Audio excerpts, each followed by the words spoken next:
Sing Sing's deadly diet. How spoiled food turned into a silent killer. The last meal. If you think justice ends at the prison gates, you've never seen what they're feeding them inside Sing Sing. You may want to sit down. This story will make you question everything you think you know about America's most notorious correctional facilities. Subscribe now and hit like, because the truth is about to be served, but not on a plate. The last meal came without warning. It wasn't a special request, but it should have been. Inmate Arthur Art Dawson had never been a troublemaker. He'd been locked away in Sing Sing for nearly 20 years for a robbery gone wrong, but he had earned a measure of respect in the system. He was quiet, kept his head down, and focused on his prison work. He wasn't supposed to end up in the hospital that day. He had finished his meal as usual, a tasteless, gray mass of mashed potatoes, overcooked chicken, and limp, wilted spinach. It wasn't the worst food he'd been served over the years, but it was certainly one of the more unappetizing.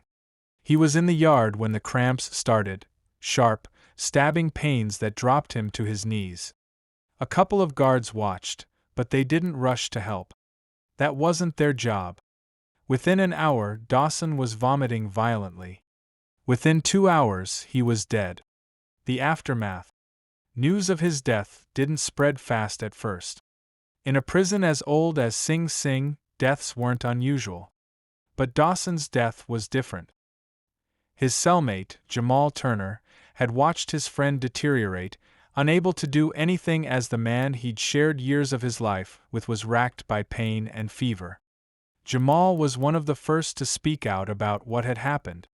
But when he tried to file a formal grievance, the paperwork disappeared. A few days later, when the medical examiner performed the autopsy, something shocking was revealed. Dawson's body showed signs of acute poisoning. The cause? Botulism.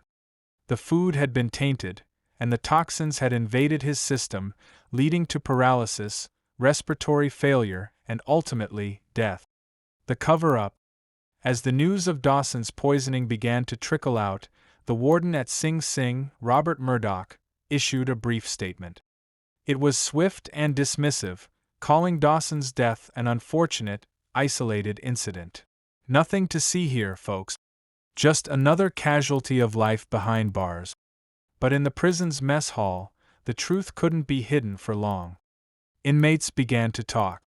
They spoke about the food they'd been served for months: slimy casseroles that smelled sour, undercooked rice that stuck to the bottom of the pot, and meat that, even to an untrained eye, looked suspiciously off-color. They spoke about food deliveries arriving late, or sometimes not at all. They talked about the large shipments of canned meats and processed vegetables that came with long expiration dates, and yet, somehow, still made it onto their plate. It was clear. Sing Sing's kitchen wasn't just feeding the prisoners, it was poisoning them. The investigation begins. In a case like this, questions always lead to more questions. Enter Detective Rosa Ramirez, a former NYPD officer turned private investigator. She'd been hired by the families of other inmates who had mysteriously fallen ill or died after eating meals from the prison. They didn't believe it was just poor food hygiene, they suspected something more sinister. Ramirez's investigation started with the kitchen staff. Vince Carmichael, a former head cook at Sing Sing, agreed to meet her under the condition that his identity remained anonymous. He'd been dismissed from his job after multiple complaints from inmates, but he had seen enough. "I tried to make the meals good," Vince told her. But the head of the kitchen, Big Ralph Fisher, kept cutting corners. "When it came to ordering, we were told to take what was available, even if it was past its expiration date.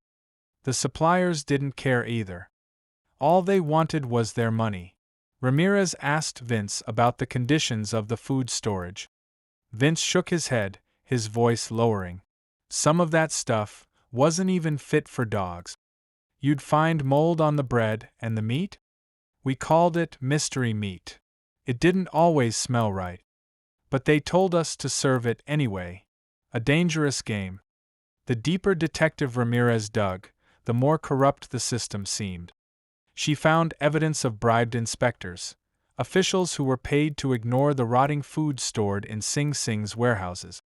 Laundered contracts from suppliers with ties to organized crime surfaced.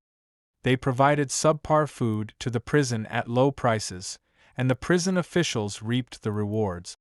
But there was something more, something that connected the prison's mess hall to a larger, more dangerous network.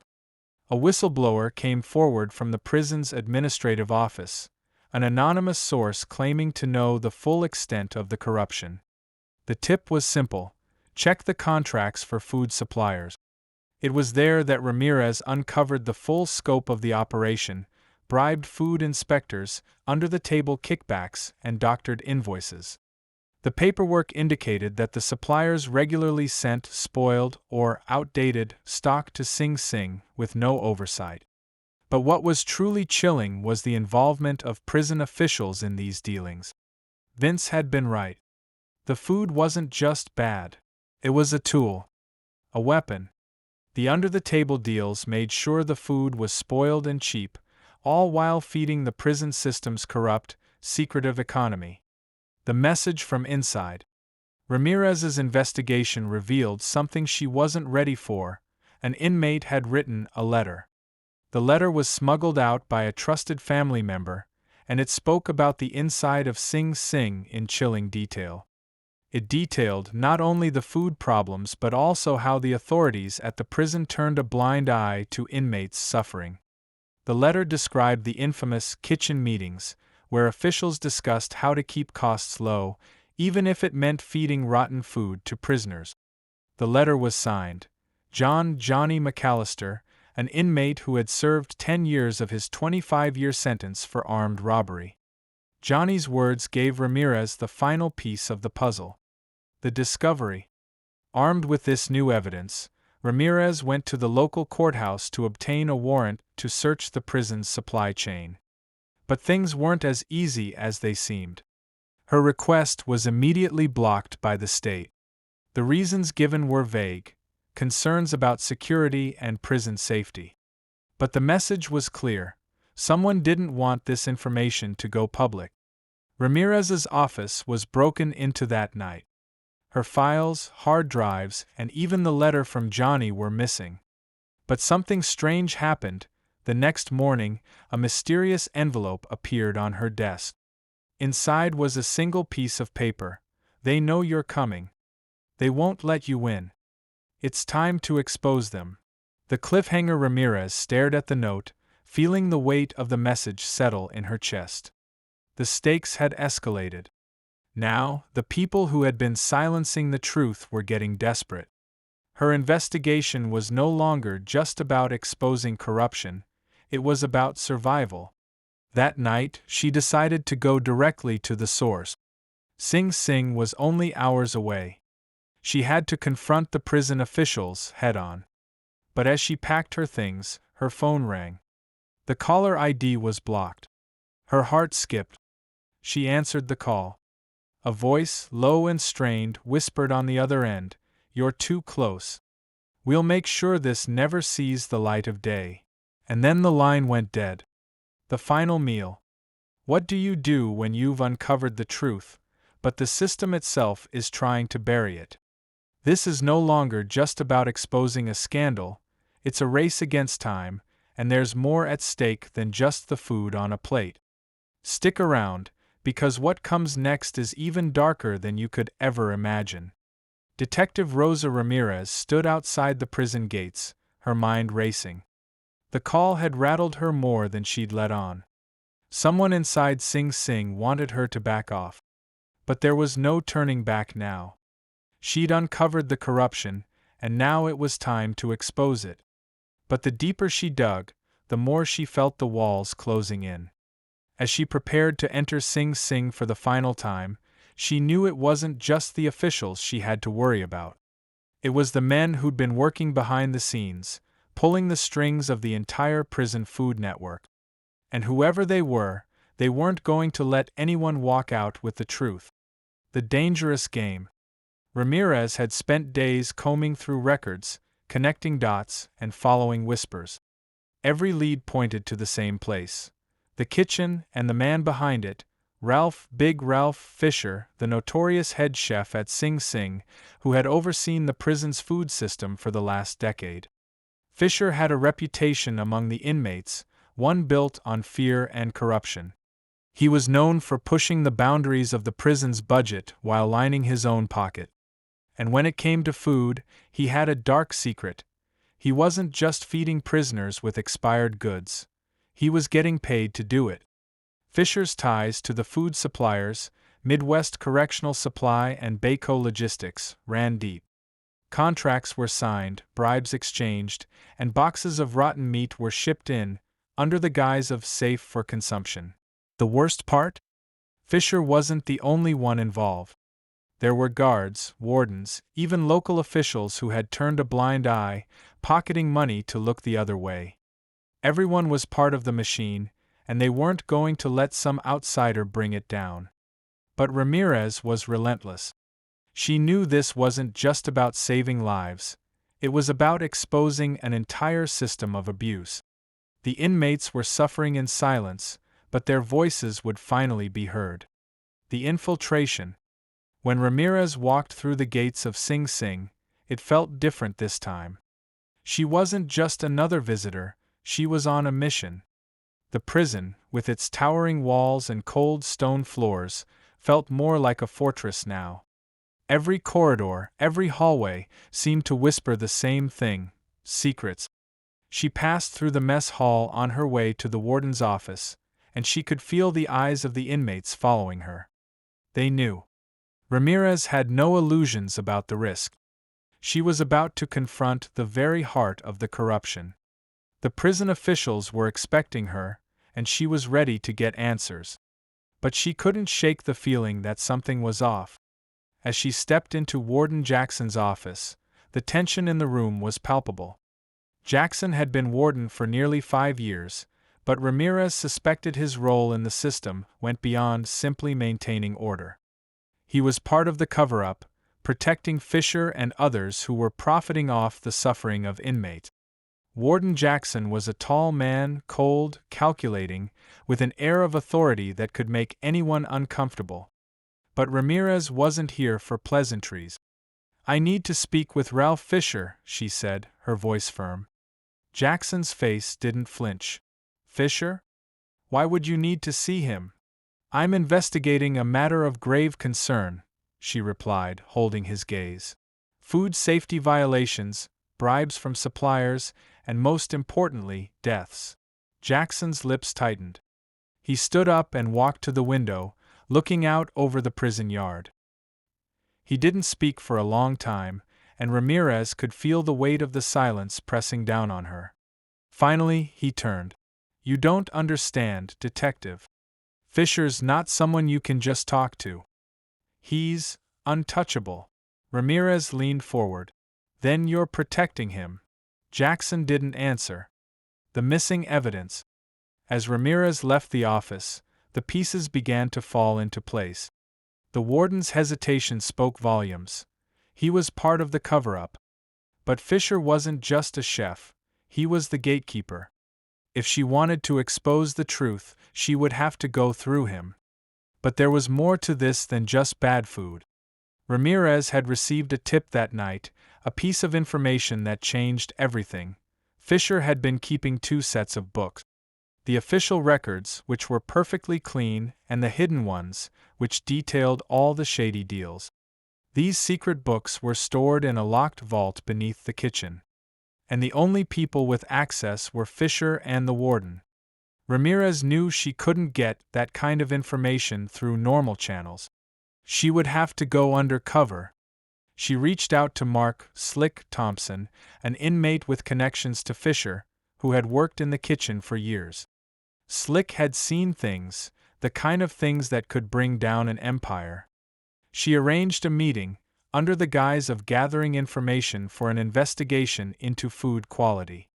But Slick's eyes were hard, calculating. He knew why she was really here. "I don't know if you'll be able to get in, Detective," he said, glancing over his shoulder as if afraid someone might overhear. "But if you want the books, you'll need to get in the kitchen at night, when no one's looking. And even then, good luck." Ramirez didn't hesitate. She was willing to risk everything to expose what was going on. "When's the next delivery?" Slick's eyes narrowed. "Tonight. The hidden vault." That evening, under the cover of darkness, Ramirez returned to Sing Sing. With Slick's help, she managed to slip past the guards in the kitchen, her heart pounding in her chest. The guards were used to the routine, but tonight was different. She wasn't there to observe, she was there to uncover the truth.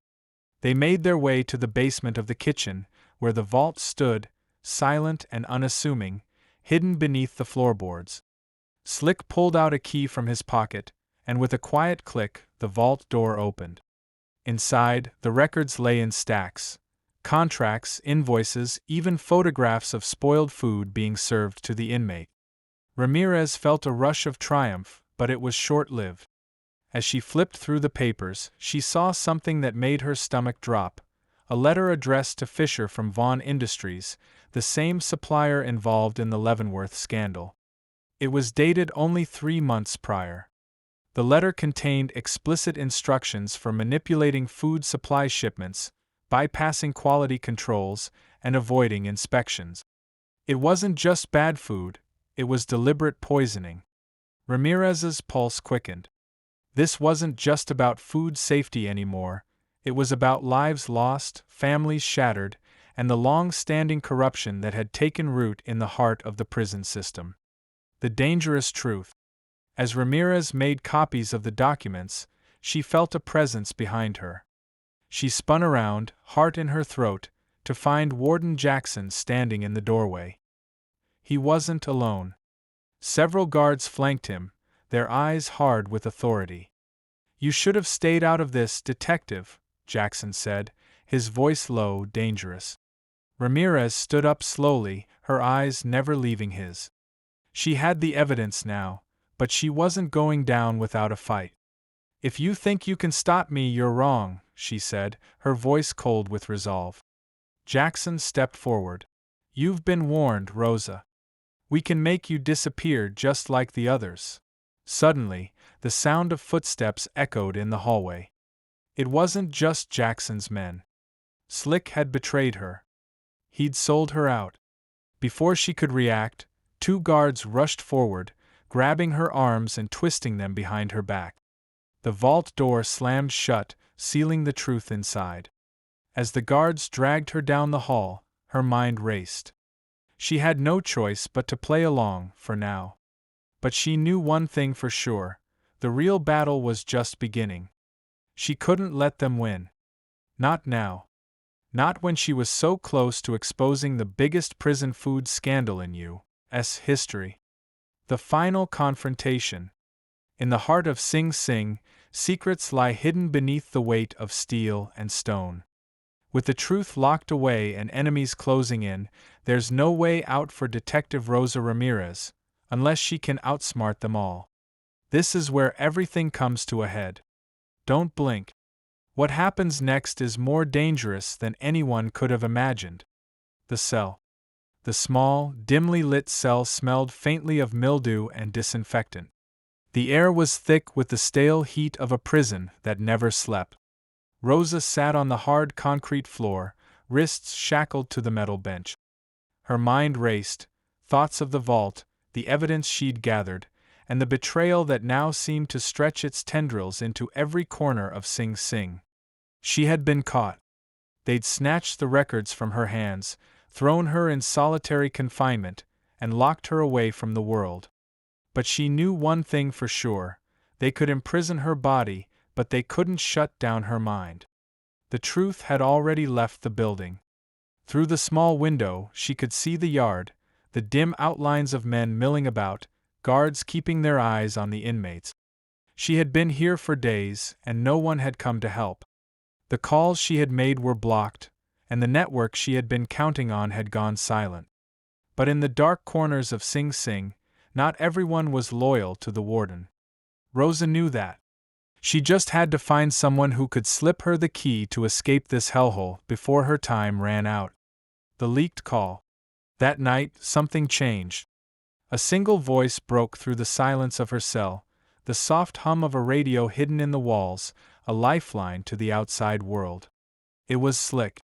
"You're running out of time, detective," he whispered, his voice cracked with fear. "I didn't want to be part of it. But once you started asking questions, they started asking about me." He paused, the static crackling in the background. "Fisher's on his way to clean up, but I don't think he knows about the backup files you sent. The stuff they didn't get their hands on yet." Rosa's heart skipped. The files.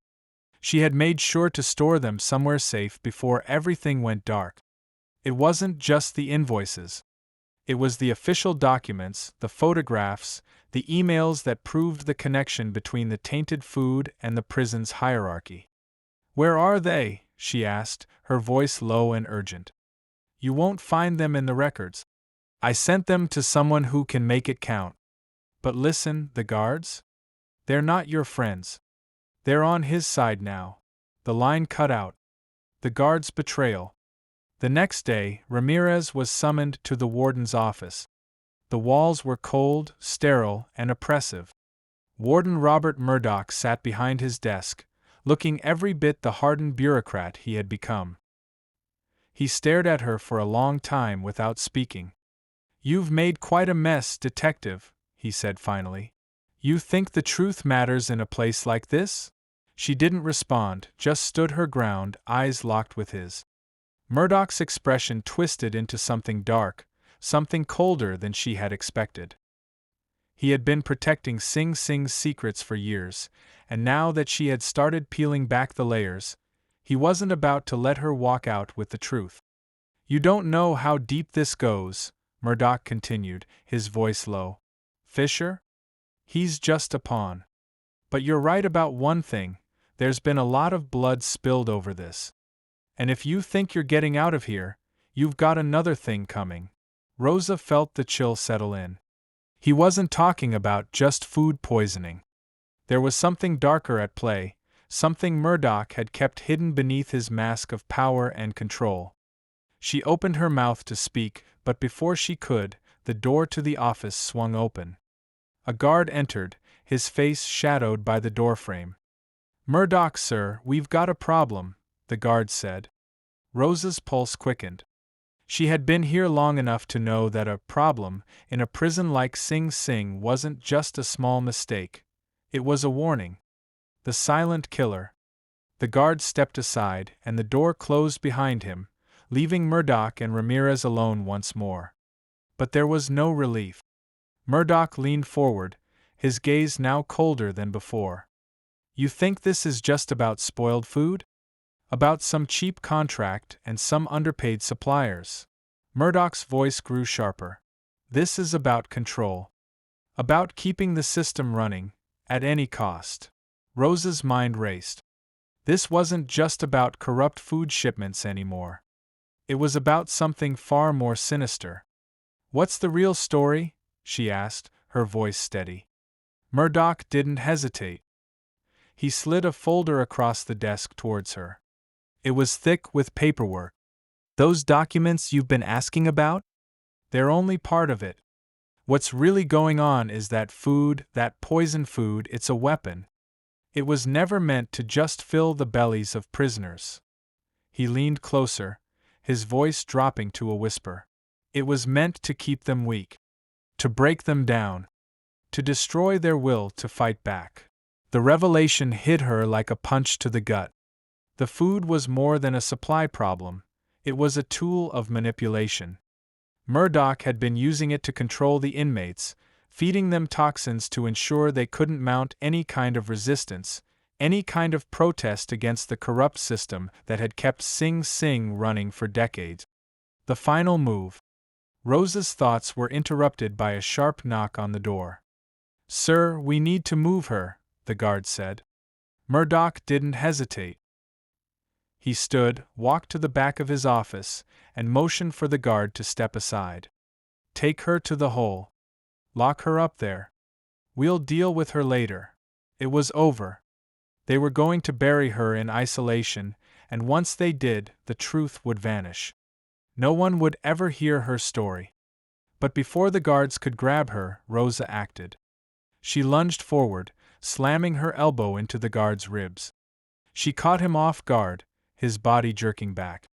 In the split second of distraction, she grabbed the folder off the desk and stuffed it into her jacket.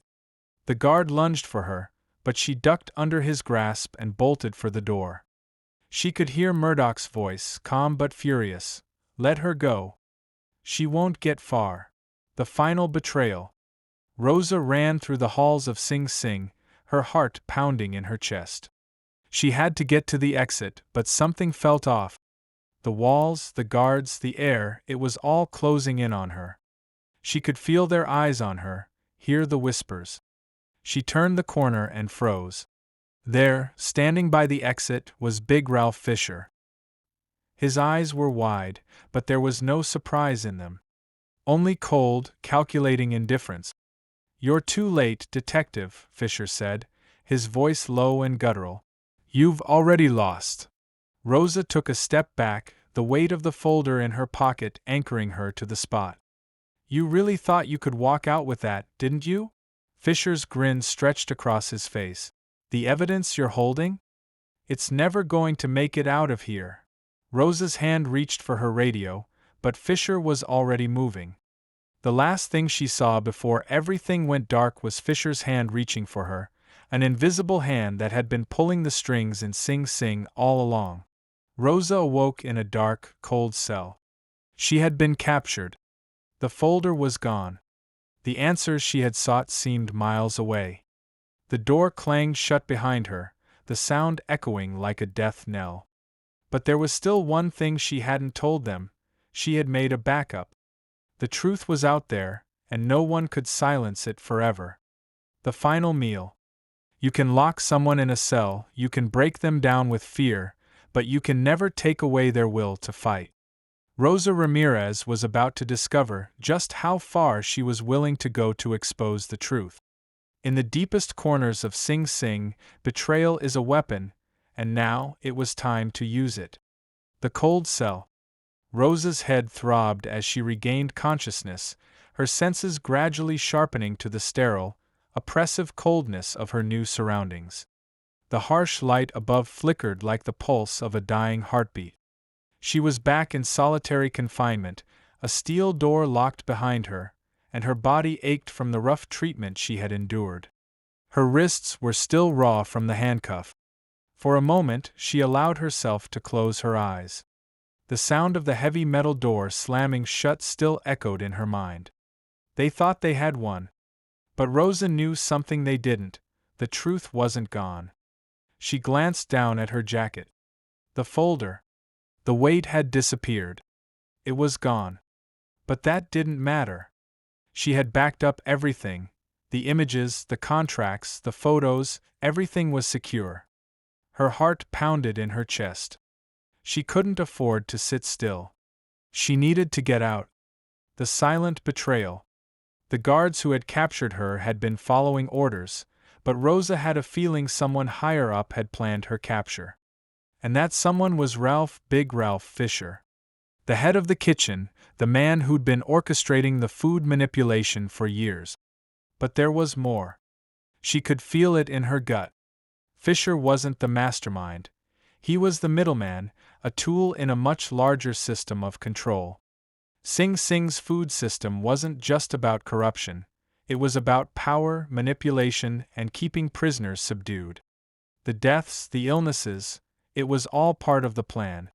The slow, methodical destruction of hope. Rosa knew that Fisher had ties to people on the outside, to suppliers, but who was truly pulling the strings?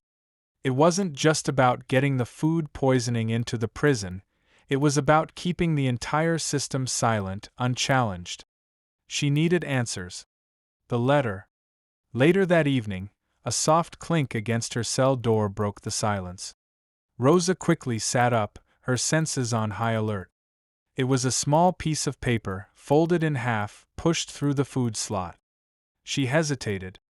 Inmates didn't pass letters like this. There was no safe communication in Sing Sing. And yet, here was a message, slipping under the radar like a secret. She unfolded it carefully. The handwriting was messy, hurried. The words were all that mattered. I know what you're trying to do. They're coming for you. Don't trust Fisher. They think you're useless now. The truth is in the kitchen. Get out, or you'll never see the light again. T. The letter didn't name who T was, but she had a sinking feeling she knew. It was Tommy T. Cole, an inmate who had been part of the kitchen staff before his sudden transfer to another facility. He'd tried to speak out about food contamination years ago but had been silenced quickly. Could this be his final attempt to expose what had happened inside those walls? Rosa knew she had to act fast. She didn't have much time before they figured out she was still a threat. The truth she'd uncovered couldn't just sit in a folder. It needed to be out there, exposed to the world. And it started with the kitchen. The silent killer's weapon. Rosa's plan was simple. She would sneak into the kitchen that night, retrieve whatever evidence she could find, and escape. Sing Sing had one of the most secure kitchens in the system, but even the most secure places had cracks, and she had found one. Her first step was to make it look like she was compliant. To avoid suspicion, she would play the part of a broken prisoner, someone who had been silenced, who had given up. That would give her the window she needed. As the night shift began, she lay back against the cold concrete of her cell, waiting. The guards made their rounds as usual, and Rosa kept her breathing steady, focusing on the plan that had been running in her head for days. The unseen opportunity. At midnight, the door to her cell creaked open. Rosa didn't flinch. A guard stood in the doorway, his face hidden in the shadows. "Time to move," he said, his voice flat. Rosa's heart raced. It wasn't uncommon for prisoners to be moved at night, but this was different. She didn't resist. She simply stood, adjusting her clothes, and followed him down the hall. She had a plan to execute. If she could stay calm and focus, this could be her last chance. The kitchen at night.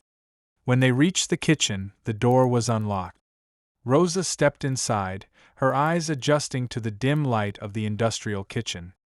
The room smelled like grease and chemicals, the heavy scent of old meat still lingering in the air.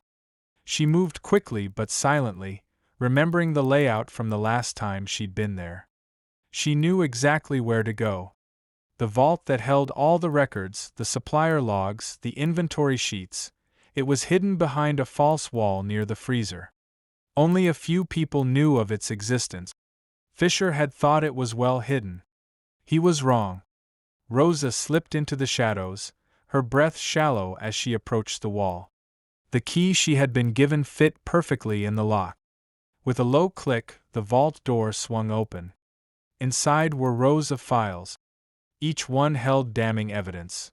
Emails between prison officials and suppliers, shipping manifests for tainted food shipments, receipts for expired food purchased at below-market prices. But at the bottom of the pile, there was something else, a folder labeled Special Orders. Rosa opened it quickly, flipping through the pages. The contents were even more horrifying than she imagined. There were specific orders detailing how extra ingredients were sourced, food that was not meant for human consumption, used in prison meals. But the most chilling part was the last entry: processed and repackaged for inmate consumption. Repackage and ship as usual. R.F. It was signed by Ralph Fisher. This was it. The smoking gun. Rosa's pulse quickened. This wasn't just about expired food anymore. It was about murder. They had been serving prisoners food that was not only bad, it was poison. And now she had the proof. The pursuit begins. Suddenly, the sound of footsteps echoed in the hallway. Fisher's voice rang through the kitchen door. "We need to move her. Now." Rosa froze. She had seconds to act. She grabbed the folder, stuffing it inside her jacket, and moved quickly to the back exit. But before she could reach the door, 2 guards appeared. They had been waiting for her. One of them grabbed her arm. "Where do you think you're going, detective?" Rosa didn't hesitate. With a swift motion, she used her shoulder to slam into the guard, sending him stumbling backward. She reached for the door and shoved it open, her heart pounding as she raced toward the prison yard. But they weren't far behind. She heard the shout of a guard over her shoulder. "Stop her! She has the files!" She was almost out of the yard, the dark sky her only ally, when a shadow lunged from the side. Fisher. He was standing at the gate, watching her with cold, knowing eyes. "You're too late," he said, stepping closer. "You can't win, detective." With the folder clutched tightly in her hands, Rosa made a final push for freedom. She wasn't about to let Fisher get away with this. But as she reached the exit gate, something sharp stung her side. She staggered, the world around her spinning. Was it a bullet? Had she been shot? Her legs buckled beneath her, but she fought to stay conscious. The truth was in her hands, and no one, not even Fisher, could stop it from getting out. The final meal. The walls of Sing Sing had long been a prison for the body. But now, Rosa Ramirez would learn just how far the system was willing to go to protect its darkest secret. This time, there would be no escape, only a final confrontation that would leave no one unchanged. The truth had a price, and Rosa was about to pay it. The aftermath. Rosa lay on the cold concrete of the prison yard, her body trembling, the pain shooting through her side. She had felt the sharp sting of something, a bullet, a sharp object, and her vision blurred. The world around her was fading, but she wasn't ready to give up yet. Not when she was so close. She gritted her teeth, forcing herself to stay conscious. Fisher's voice had echoed in her ears, filled with contempt. But there was something else there too, fear. Fisher wasn't in control anymore. He had been a part of a system built on lies and manipulation, but the walls of Sing Sing were finally crumbling. Rosa's hands clutched the folder tightly, the evidence that could finally expose the truth. The tainted food. The contract. The bribes. Every detail she had worked tirelessly to uncover was within her grasp. But she wasn't out yet. And with the guards closing in, she knew this was her last chance. She had to get out, but first she needed to know how far the corruption reached. Who had protected this system? Who else had been complicit in feeding the prisoners death, one meal at a time? The betrayal. Her mind raced as she staggered to her feet. Blood dripped down her side, staining her shirt, but she didn't care. She had a job to do, and she wouldn't let anything stop her. She turned toward the prison's outer wall, determined to escape, but that's when she heard it. A voice from behind. "It's over, Rosa." Rosa froze. She knew that voice. It was Detective Mark Higgins, a former colleague she had trusted. He had been the one who had helped her with some of the leads, and yet, here he was, standing in front of her, a gun in his hand. "Higgins?" she asked, trying to steady her breath. You were part of this?" He stepped closer, his eyes cold, distant. "I never wanted you to get involved in this. You should have stayed away. You didn't understand who was behind it." Rosa's chest tightened as she pieced the puzzle together. Mark had been playing her. All along, he had been a part of the very system she had been fighting against. She had trusted him, and now she was paying the price for it. "Why, Mark?" she asked, her voice barely above a whisper. "Why help them?" He hesitated, looking away for a moment. "You don't get it, do you? It's not about the food or the money. It's about survival. We live in a system that is rotten to its core, Rosa. The system runs on power, and anyone who challenges it ends up like you, dead or buried. I'm trying to survive. You should have too." The final meal. Rosa shook her head in disbelief. She had always known the system was broken, but she hadn't realized how deep the rot ran. Even Mark, someone she had trusted, was a part of it. There was no escaping this system. The deeper she dug, the more it consumed her. Mark took a step forward, and for a moment, Rosa thought he might pull the trigger. But instead, he looked down at the folder in her hand. He saw the proof, the very thing that could bring them all down. "You're too late, Rosa," Mark said, a twisted smile crossing his lips. "Even if you get that out of here, it won't matter. The system will just replace it. It's designed to keep going, no matter how many people like you get caught in the gears." Rosa's hand tightened around the folder. She had come this far. She wasn't going to stop now. "You're wrong, Mark," she said, her voice strong despite the pain. "The truth will get out. You can't stop it." He raised his gun slightly, his eyes narrowing. "I'm not trying to stop it. I'm just trying to make sure it doesn't ruin me." But before he could pull the trigger, the sound of footsteps echoed from the entrance. Another guard, a figure she didn't recognize, came running toward them. "Detective, you need to come with me." "Now." Mark hesitated, looking from the guard to Rosa. The confusion was clear in his eyes, but he wasn't about to let anyone stop him. He raised the gun again, but the guard intervened, pushing him aside. "She's not going anywhere," the guard said.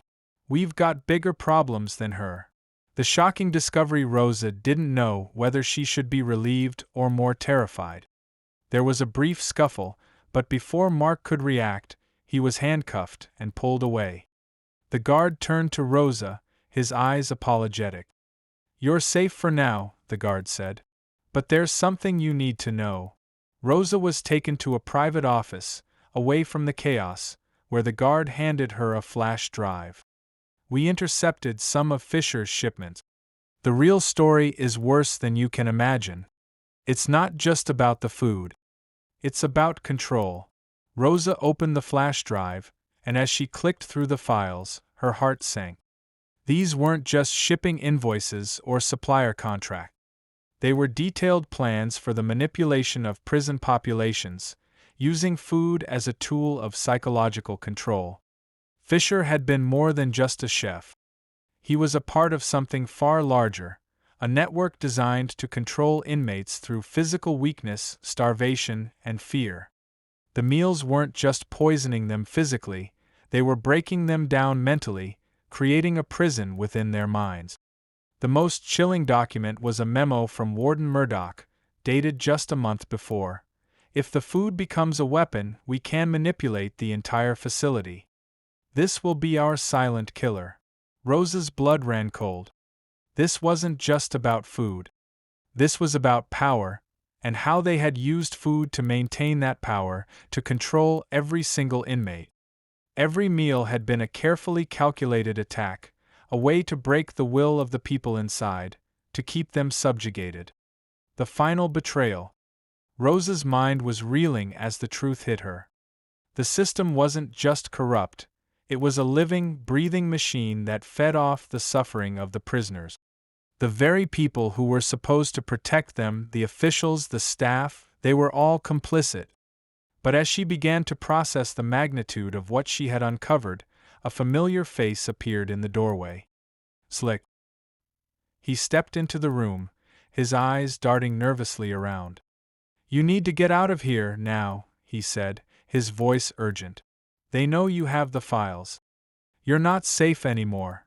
Rosa stood up, holding the flash drive tightly in her hand. She couldn't let this slip away. Not after everything she had been through. But as she reached for the door, Fisher's voice echoed through the halls. "You won't make it out alive, detective. The system doesn't let people like you win." Rosa's heart pounded. This was it. If she didn't act now, everything she had worked for would be buried, just like the lives of the prisoners who had died in that kitchen. Slick grabbed her arm, pulling her toward the exit. "Come on. This way." But just as they reached the door, the unmistakable sound of approaching footsteps grew louder. Fisher was coming, and he wasn't coming alone. Rosa didn't hesitate. She turned, running faster than she ever had in her life. Her heart was in her throat, but the truth, the one thing that could bring everything down, was still in her hands. And she wasn't going to let them bury it. The final escape. The walls of Sing Sing are built to keep people inside, but for Detective Rosa Ramirez, there's no cage strong enough to hold her, not when the truth is on the line. She's been pushed to the edge, but there's still one last chance. One last fight for justice. This is where the system collapses and everything changes. The chase. Rosa could hear the footsteps behind her growing louder as she sprinted down the narrow corridor of Sing Sing's lower levels. Slick's hand was tight around her arm, pulling her forward. They had no time to waste. The guards were closing in, but Rosa couldn't help but look over her shoulder. The chaos had erupted. Fisher had called for backup, and now the whole system was coming down on her. Her lungs burned, but she couldn't stop. Not now. Not when she was this close to exposing everything.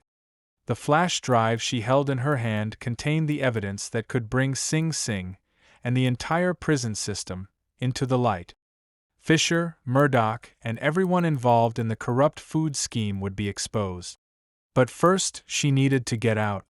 They turned another corner and sprinted down a dark hallway lined with old, rusting pipe. The prison was a labyrinth of passages, but Rosa had memorized enough of the layout to know where she needed to go.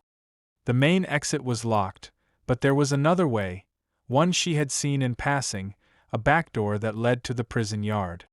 If they could get there, they could escape. But as they reached the end of the hall, Rosa saw the worst possible sight, a group of armed guards blocking the path, led by Ralph Fisher himself.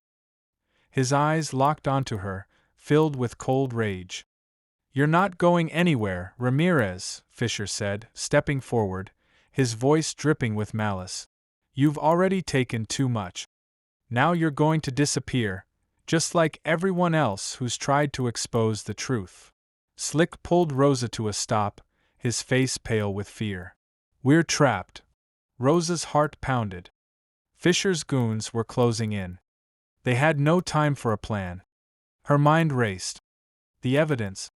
She couldn't let it fall into their hands.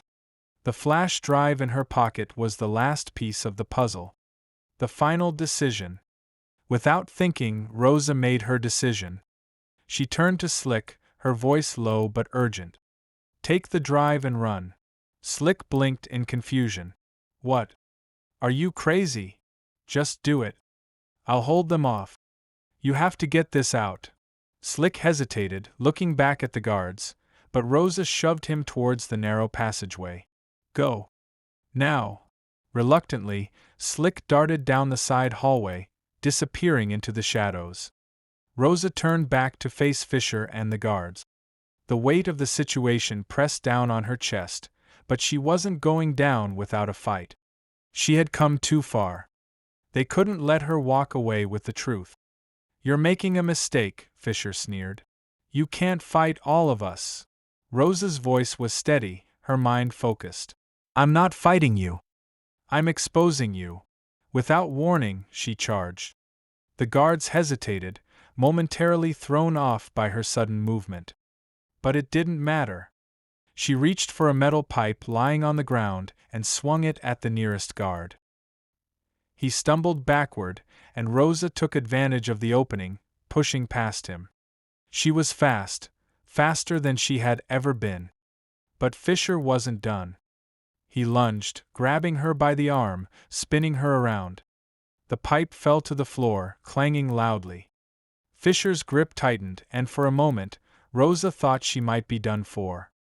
"I told you, Ramirez, you're not getting away," Fisher spat, his face twisted in fury. But then Rosa did something he didn't expect. She kicked. Hard. Right into his midsection. Fisher grunted in pain, releasing her just long enough for her to break free. She dove for the pipe. As she swung it at Fisher, the impact sent him crashing into the wall, momentarily dazed. But Rosa wasn't finished. She sprinted past him, her pulse thumping in her ears, heart hammering in her chest. She had one chance to get out of here. The pursuit.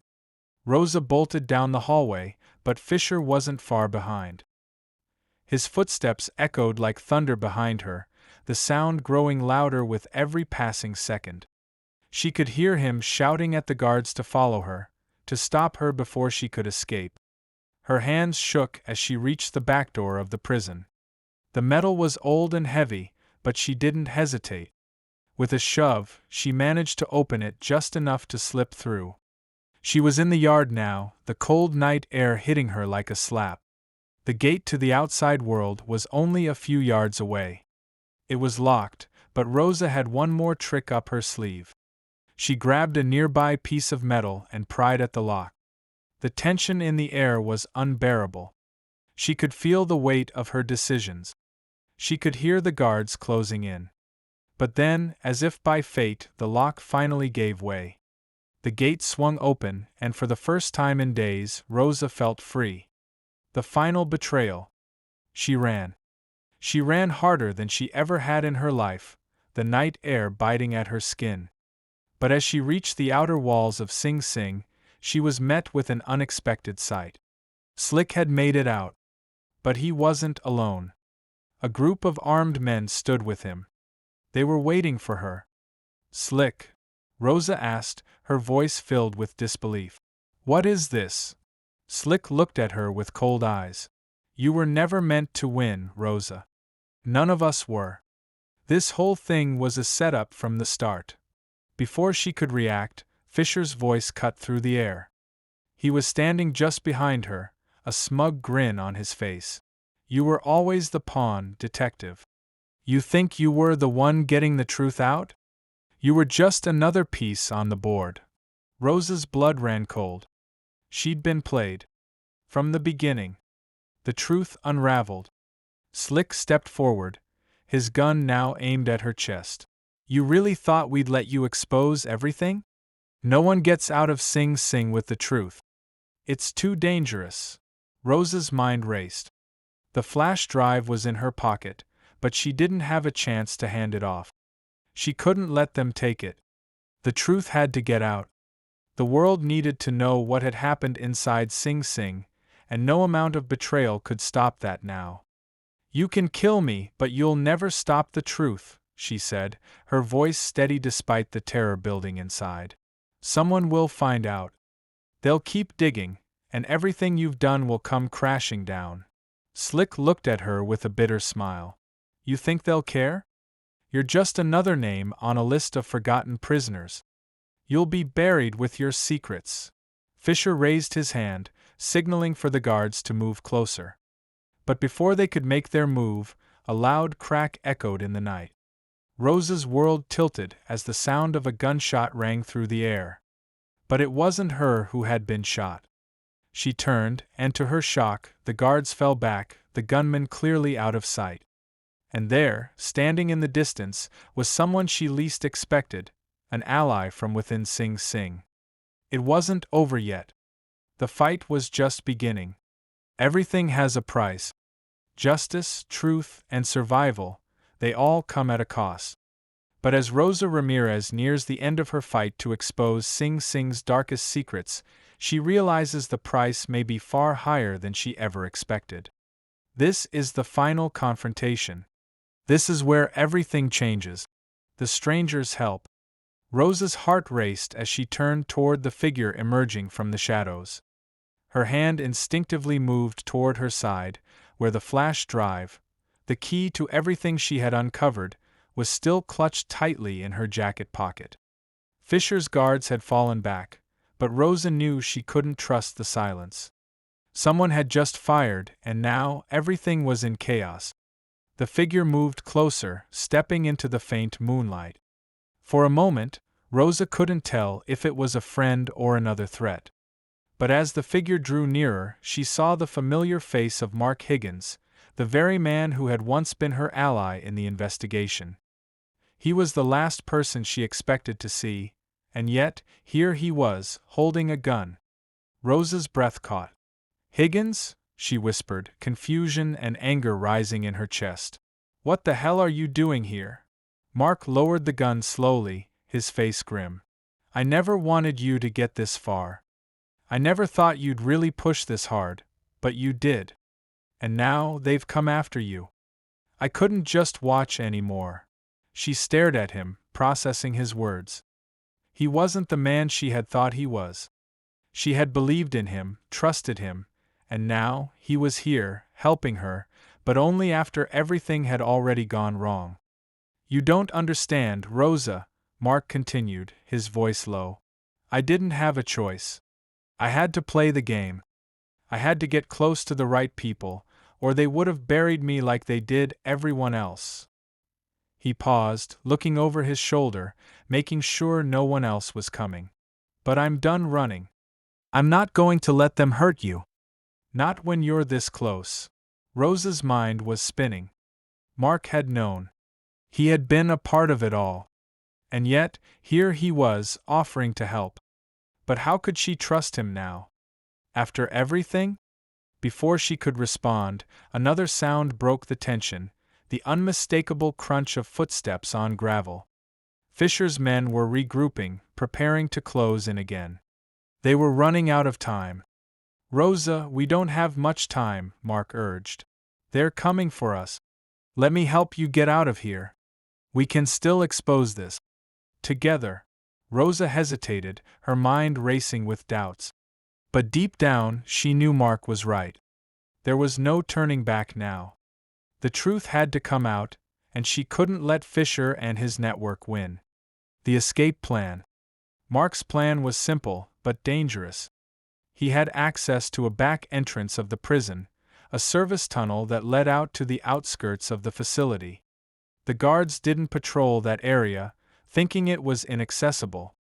It was their only chance. Rosa nodded, her pulse quickening. Let's move. They moved quickly, slipping through the shadows and darting into a narrow corridor that led to the back of the prison. The air in the tunnel was thick, the walls covered in grime. The smell of stale air and mold filled her nostrils. But Rosa barely noticed. All she could think about was the flash drive in her pocket, the evidence she had fought so hard to obtain. As they neared the exit, Mark whispered, "We'll have to make it fast. The moment we step out of here, we'll be exposed." Rosa nodded again, her heart racing. But they were close. So close. They reached the metal door that led out to the yard. Mark pulled a small bypass tool from his jacket and began working on the lock. Each click of the tool sounded like thunder in the silence of the tunnel. Rosa kept watch, her eyes darting toward the shadows, waiting for any movement. Finally, with a soft click, the door opened. But just as they stepped outside, a sudden noise echoed through the yard.